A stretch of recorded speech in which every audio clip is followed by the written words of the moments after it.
Hey, what's going on everyone? This is Dezey here. Now you may have seen my other two spotlights with Taka and Ozo. If you haven't, check it out. Now today I want to take you to the lane and show you how I get down with Ringo. Let's go. Let's start off with Ringo's heroic perk, Double Down. When an enemy minion or hero is killed by Ringo, his next basic attack is a guaranteed critical attack. It is useful to ensure last hitting or to harass the enemy laner.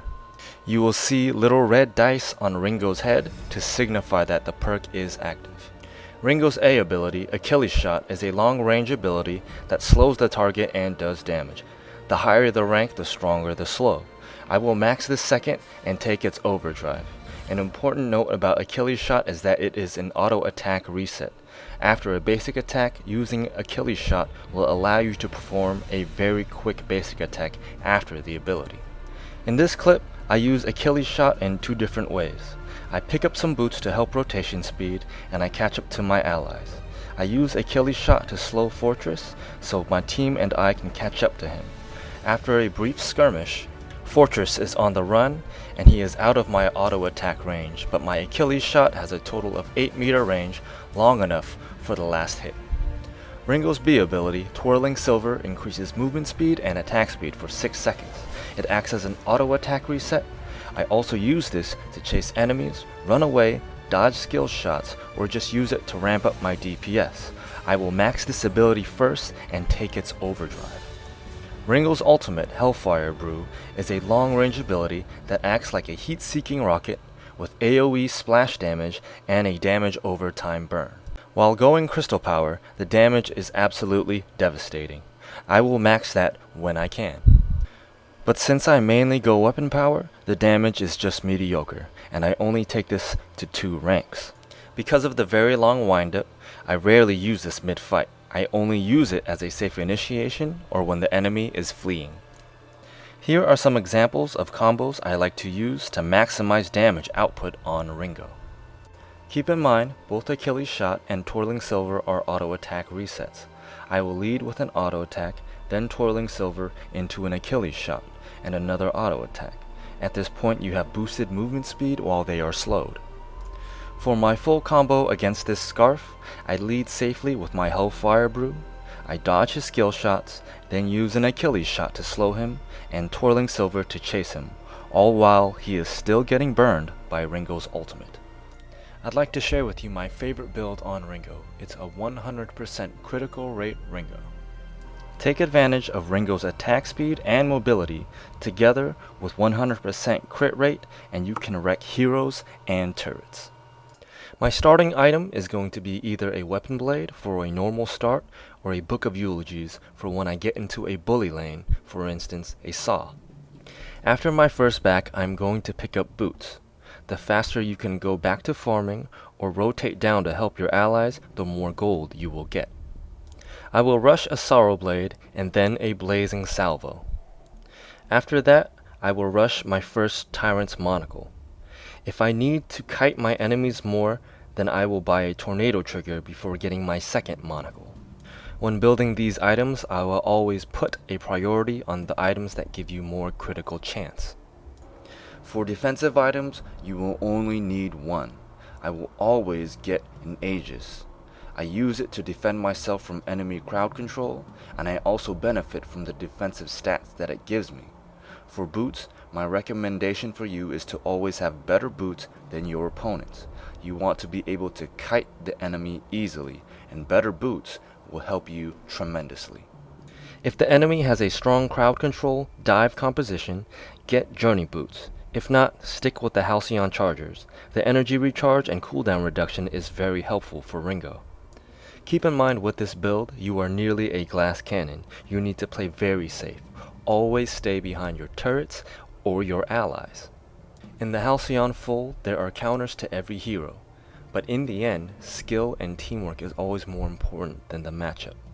Personally, I have a difficult time with a good Celeste who can zone you very easily, and a Saw who outranges and outduels you. Along with Ringo's range, I've compiled a list for you that details the other laners' auto attack ranges and ability ranges. Laning is the carry role. You are given the opportunity to make the most gold on your team. Your main objectives are to not lose turret and to get as much farm as possible. Get kills while you can, but do not overextend for them. Kills will always come second to farming. While laning, you will see the minion's health bar go bright red. When this happens, the next basic attack is enough to kill it. This is called last hitting. Whoever gets the last hit on the minion will get the gold. Learning how to control the lane is one of the best traits a good laner will possess. If you let the minions fight on their own, the meeting point will always be at the center. If you let the enemy push, you can have the lane meet close to your turret, and there you can freeze it. You can freeze the lane by matching your opponent's aggressive farming.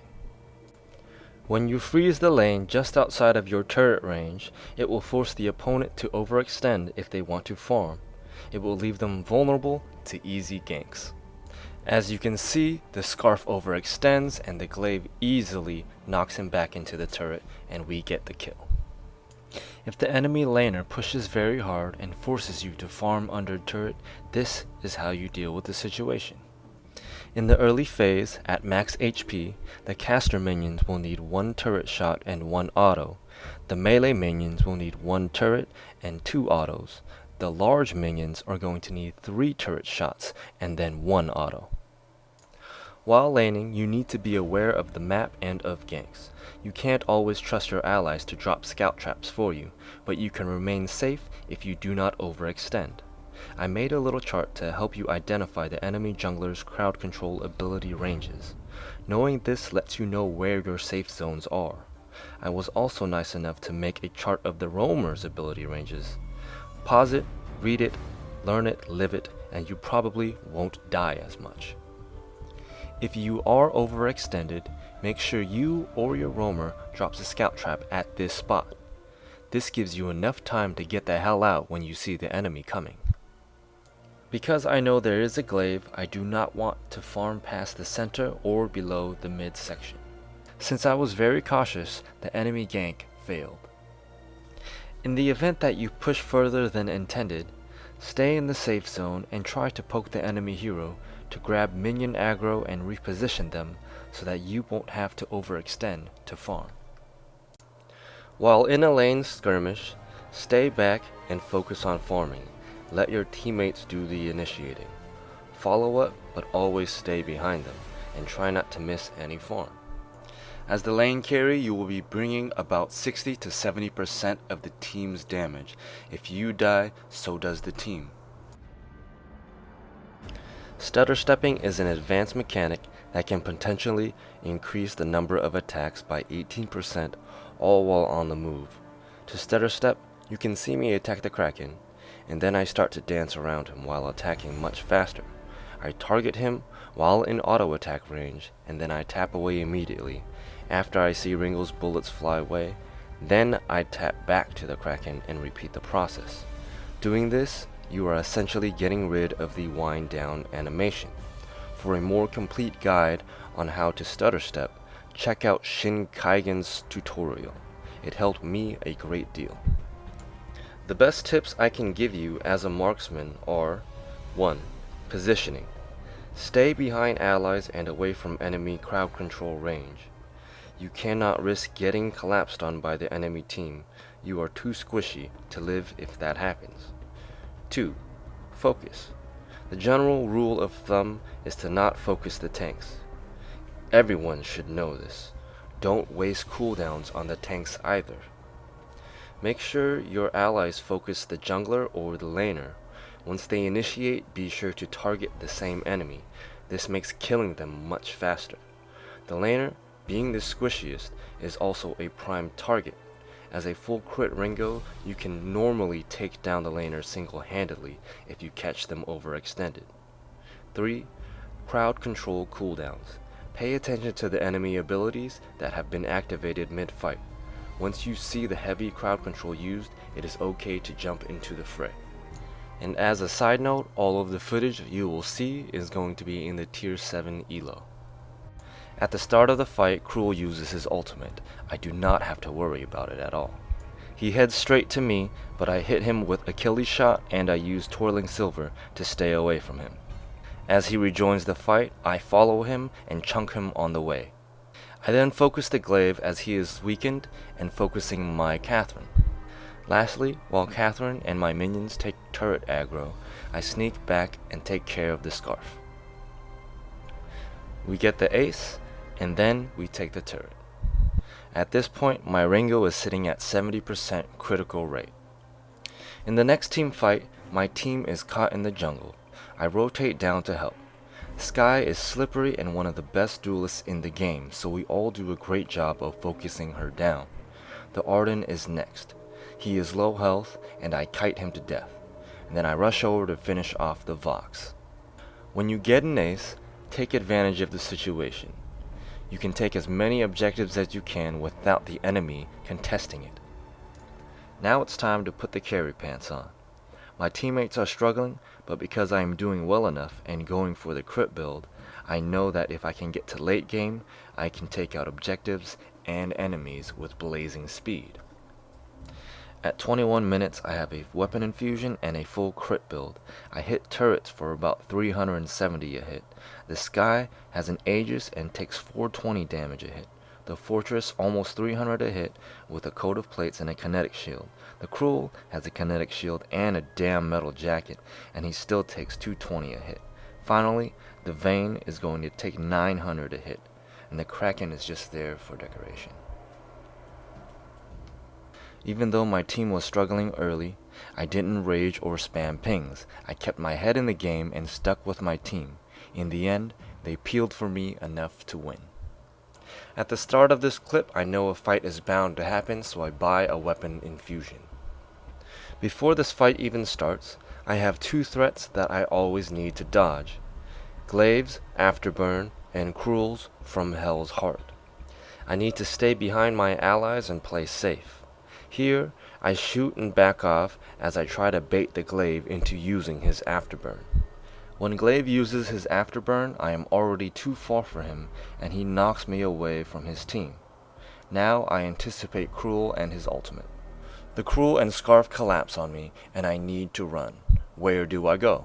Sometimes your instincts will kick in and tell you to run back to base, but when you do that, you will die. Instead, run towards your teammates so that they can protect and peel for you. With my finger ready on the reflex block, I run towards my team. When Cruel ults, I hit it, but the Catherine eats it for me. I boots out and I distance myself from the Cruel while killing the Glaive on the way. I get the triple kill and my allies decide to go for the Kraken. I split objectives to increase my chances of securing the victory.